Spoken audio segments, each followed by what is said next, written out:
Hello दोस्तों, मैं दुष्यंत कुमार आपका भारत अकेडमी में बहुत बहुत स्वागत करता हूँ। दोस्तों, आज हम आरआरसी ग्रुप डी के लिए रेल बजट पढ़ेंगे।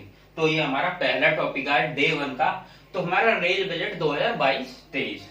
तो हमारा रेल बजट 1 फरवरी 2022 को निर्मला सीतारमण ने प्रस्तुत कर दिया हमारा रेल बजट। ठीक है, तो हमारा 1 फरवरी 2022 को निर्मला सीतारमण ने रेल बजट प्रस्तुत किया। ठीक है, तो उसमें अब क्या इन्होंने क्या करा है कि एक नई स्कीम लेकर आए हैं, एक स्टेशन एक उत्पाद। तो देखो, एक स्टेशन एक उत्पाद, इसमें है क्या चीज? देखो, ये है कि कोई भी सिटी, कोई भी शहर, जहां भी कोई भी नजदीक स्टेशन पड़ता है, उस सिटी की, शहर की कोई ना कोई फेमस चीज होगी। ठीक है, तो उसी को बढ़ावा देने के लिए उन्होंने क्या कहा है कि देखो, जहां कहीं भी किसी सिटी, जैसे लखनऊ है, लखनऊ में आम ज्यादा होता है। ठीक है, तो ये क्या कह रहे हैं कि हम लखनऊ स्टेशन पर ऐसी सुविधा कर देंगे कि आपको आम लेने में बहुत आसानी हो जाएगी। देखो, सब जगह तो सारी चीज उपलब्ध नहीं करा सकते सारे सामान को, लेकिन जो शहर, जो सिटी आपको जिस चीज के लिए फेमस है, आपको उसकी स्टेशन पे दुकान ज्यादा देखने को मिलेंगी, जिससे पब्लिक आसानी से उस चीज को ले सके। और उससे एक फायदा और होगा कि उससे एक दूसरे स्थान पर रेलवे द्वारा एक प्रोडक्ट को दूसरे स्थान पर पहुंचाने में बहुत फायदा हो जाएगा। ठीक है, तो एक स्टेशन एक उत्पाद, ये स्कीम ध्यान रखना, बहुत बहुत वेरी वेरी इंपॉर्टेंट है, क्योंकि मैंने आपके लिए सारी चीजें बहुत इंपॉर्टेंट निकाली हैं टाइम को कम करते हुए। ठीक है, तो 2022-23 में इन्होंने क्या करा है, कवच। ये कवच ध्यान रखना, एक कवच बहुत काम आने वाला है तुम्हारा। ठीक है, अगर पेपर में क्वेश्चन आएगा तो हम कवच, जो जो पॉइंट मैं लिख रहा हूं, उन पॉइंटों में से 99% चांसेस रहेंगे आने की, कोई 1% है जो अलग भटकेगा। ठीक है, तो ये कह रहा है कि 2022-23 में कवच के अंतर्गत 2000 किलोमीटर रेल नेटवर्क को लाया जाएगा। अब ये क्या कह रहे हैं कि 2022-23 में 2000 किलोमीटर के रेलवे ट्रैक को कवच के अंतर्गत लाया जाएगा। फिर कि आप देखो, और 2022 ये इन्होंने क्या करा है, 400 वंदे भारत नई पीढ़ी की ट्रेनों का निर्माण अगले 3 वर्ष में करने का फैसला लिया है। ठीक है, तो अगले 3 वर्षों में इन्होंने टारगेट लिया है कि 400 नई वंदे भारत ट्रेन तैयार करनी है इन्होंने। ठीक है, और उसमें क्या है, देखो, ये सारे इंपॉर्टेंट पॉइंट है, very very most star point है ये, क्योंकि अगर मैंने रेलवे बजट पढ़ के अगर कुछ पॉइंट निकाले हैं तो वो ये पॉइंट है। ठीक है, बाकी रेलवे बजट काफी बड़ा है, आपको उस पर ध्यान नहीं देना है, तो आपको इन पॉइंटों पे ज्यादा फोकस करना है। तो आपको देखो, और प्लस में क्या, 100 पीएम गति शक्ति कार्गो टर्मिनल अगले 3 वर्ष में, तो आपके लिए दोनों पॉइंट बहुत इंपॉर्टेंट है। 400 वंदे भारत नई पीढ़ी के अगले कितने में, 3 वर्षों में बनाने का इन्होंने निर्णय लिया है, और 100 पीएम गति शक्ति कार्गो टर्मिनल, और इसका भी टारगेट अगले आने वाले 3 वर्ष ही है। ठीक है, तो उसमें आपको ये पता होगी, देखो, रेल बजट, रेल होता है इतना खर्चा करता है, तो रेल खर्चा, एक बात तो, रेल की इनकम कहां से होती है? रेल के इनकम के भी तो सोर्स होते होंगे कुछ। तो रेलवे की इनकम के देखो सोर्स क्या होते हैं, एक तो वो क्या करती है, माल ढुलाई। आपने देखा होगा कि जितने भी मालगाड़ी, आप स्टेशन वगैरह पर कभी जाते हो तो आपको कभी वेट करना पड़ता होगा कि मालगाड़ी आ रही है, वो निकलेगी जब हमारी ट्रेन आके आगे निकलेगी। ठीक है, तो हमारी क्या है, तो माल ढुलाई, रेलवे जो इनकम करती है अपनी माल ढुलाई से करती है। यात्री राजस्व, जो वो ट्रेनों से यात्रियों का सफर कराती है, उसका किराया लेती है, उससे। रेल भूमि को पट्टे पर देना, रेल भूमि को ये भी पट्टे पर किराए पर देती है रेलवे सरकार, उससे भी इसे प्रॉफिट आता है। और क्या करती है, लोन ले लेती है, उधार ले लेती है, जैसे आप करते हो कभी कुछ काम करने के लिए कि हम आगे फ्यूचर में चुका देंगे आपको, आप हमें लोन दे दीजिए, इसी प्रकार रेलवे भी लोन लेती है। देख लो कितनी बड़ी संस्था है कि रेलवे लोन ले रही है। उसके बाद देखो, और ये केंद्र से मदद मांगती है, किससे, केंद्र से। तो इसमें क्या, हमारा केंद्र से मदद मांगती है, उधार लेती है, माल ढुलाई करती है, राजस्व, यात्री राजस्व, रेल भूमि को पट्टे पर देती है, किराए पर। अब देखते हैं 2022-23 में राजस्व। देखो, इसमें क्या है, पहला हमारा देखो, राजस्व, आंतरिक राजस्व कितना है 2022-23 का, इन्होंने 2,40,000 करोड़ रुपए। ठीक है, तो आंतरिक 2022-23 का राजस्व कितना है, 2,40,000 करोड़ रुपए।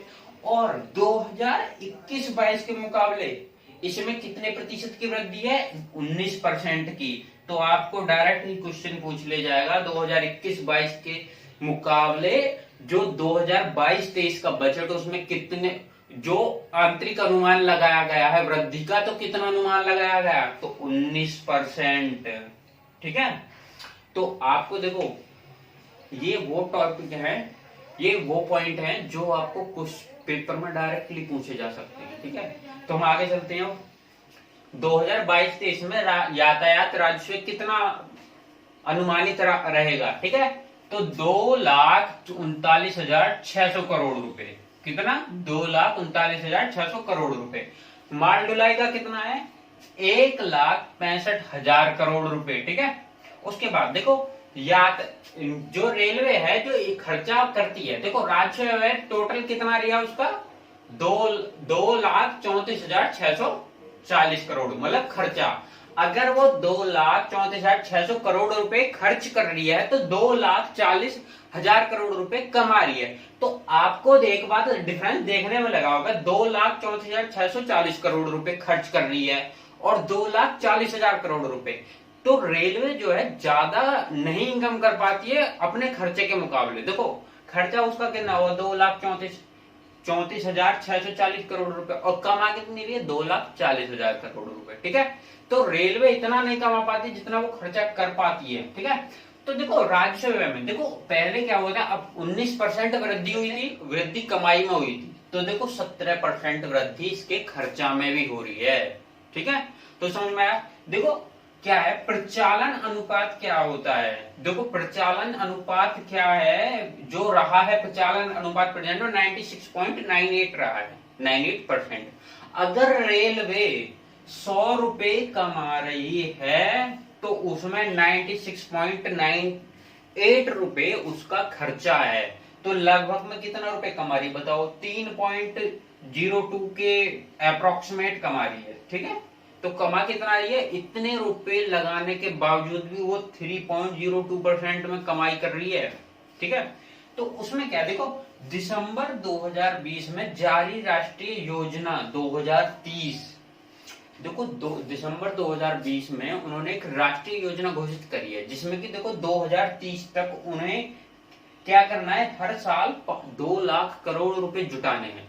देखो 2020 में जारी करी, 2025 तक इन्होंने रुपए जुटाएंगे और 2025 से 2030 तक उस योजना को कंप्लीट करेंगे। और उस योजना का कंप्लीट में खर्चा कितना आ रहा है? 5 साल में 13,656 लाख करोड़ रुपए हमें जुटाने हैं, इतने की जरूरत। देखो अब आपके मन में एक विचार आ रहा होगा कि ये हर साल तो 2 लाख करोड़ रुपए का टारगेट रखी है जुटाने का, और जरूरत है ना 13,656 लाख करोड़ रुपए की। तो इसमें क्या है देखो दो, अगर इन्होंने ये कर पाए तो हमें 10,000 करोड़ रुपए तो सिंपल सा हो जाएगा। और जो 3,656 लाख करोड़ है तो ये देखो और चीजों से भी तो कमाती है, जैसे रेलवे को पट्टा वगैरह देने पर, मतलब ये आधार तरफ से कुछ इन्होंने प्राइवेटाइजेशन कर दिया है। प्राइवेटाइजेशन देखो मैं भी तुम्हें आगे बताने वाला हूँ। देखो आगे क्या है हमारा, जो रेलवे जो है सबसे ज्यादा माल ढुलाई किसकी करती है? देखो रेलवे सबसे ज्यादा माल ढुलाई कोयले की करती है। कोयले की कितनी करती है? 47%।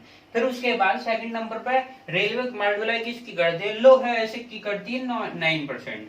फिर सीमेंट की करती है 7%। ठीक है, तो रेलवे देखो माल ढुलाई सबसे ज्यादा किसकी करती है? कोयले की, फिर लोहे ऐसक, और फिर तीसरे नंबर पर सीमेंट। कोयला 47% और लोहे ऐसक 9% और सीमेंट 7%। ठीक है, तो और भी नीचे और भी करती है, लेकिन सबसे ज्यादा मोस्ट पॉपुलर जो है तीनों की करती है सबसे ज्यादा। देखो अब उसके बाद देखो राष्ट्रीय बुनियादी ढांचा पाइपलाइन के तहत देखो 83 से 85% पुराने स्रोत, जो रेलवे अपना खर्चा निकालेगी, जो 13,556 लाख करोड़ रुपए की बात है इकट्ठा करने की, उन्होंने क्या कहा है 83 से 85% जो है पुराने स्रोत। पुराने स्रोत कैसे? जैसे टिकट है, माल ढुलाई है, टिकट माल ढुलाई हो गया और जमीन पट्टे पर देने पे। तो इनमें क्या करेंगे? देखो जब देखो 83 से 85% इन्हें निकालना है तो ये क्या करेंगे? इनकी रेट बढ़ाएंगे। रेट कैसे? जैसे टिकट का रेट बढ़ा देंगे, और जैसे किराए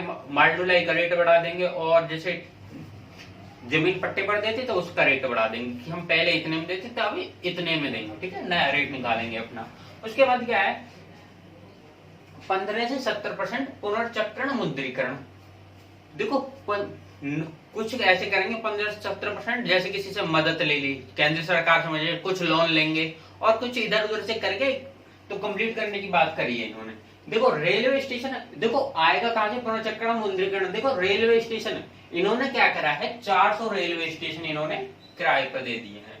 जो प्राइवेटाइजेशन की बात चल रही थी, आप पब्लिक ने हंगामा भी काफी करा, तो उनमें यही बातें थी कि देखो रेलवे ने 400 स्टेशन किराए पर दे दिए हैं अपने। उसमें रेल स्टेशन में क्या करा इन्होंने, सब कुछ नहीं दिया है किराए पर, कुछ चीजें प्राइवेट कर दी उस चीजों में। फिर पैसेंजर ट्रेन, 90 पैसेंजर ट्रेन है जो इन्होंने किराए पे कर दी। तो आप इसे आने वाले टाइम में ऐसे भी कि अगर आप कुछ ज्यादा लोग हैं तो आप रेक इकट्ठे करके ट्रेन को किराए पर भी ले सकते हो, ठीक है। तो उसमें और 2% रेलवे ट्रैकिंग, मतलब कि कम से कम 14,000 किलोमीटर के समथिंग इन्होंने रेलवे ट्रैक अपना क्या करा है, वो भी किराए पर दे दिया है।